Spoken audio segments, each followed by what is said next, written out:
தமிழ்நாட்டில் பார்த்தீங்கன்னா கரூரில் விஜய் பிரச்சாரத்தப்போ ஒரு 41 பேர் இறந்தாங்க. சட்டசபையில் பார்த்தீங்கன்னா நம்ம சிஎம் என்ன சொல்கிறாருன்னா, இந்த தவறுக்கு முழு காரணமும் விஜய் தான் அப்படின்னு சொல்கிறாரு.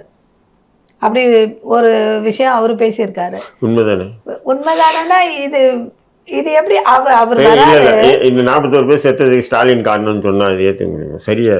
இல்லை, நாங்கள் என்ன கேட்குறோம்னா அவர் வராரு, இது இது தானா நடந்த சம்பவம் அப்படிதானே அதை பார்க்கணும்.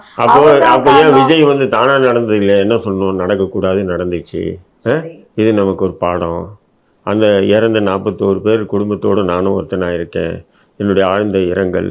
ஒரு ப்ரெஸ் மீட்டை சந்திச்சு இனி வந்து இளைஞர்கள் வந்து நீங்கள் வந்து உங்களுடைய உணர்ச்சி வேகத்தினுடைய வெளிப்பாடு தான் இப்படி அநியாயமாக 41 பேர் இறந்தாங்க.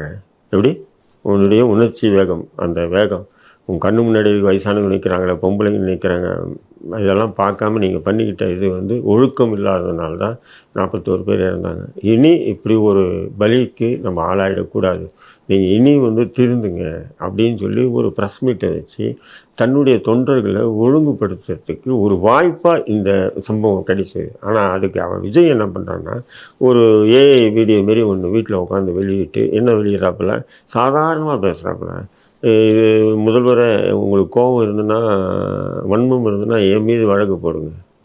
அப்போது திமுக வந்து ஏதோ சதி செஞ்சு இந்த சம்பவத்தை அரங்கேற்றிய மாரி ஒரு பிம்பத்தை ஏற்படுத்துகிறாப்புல.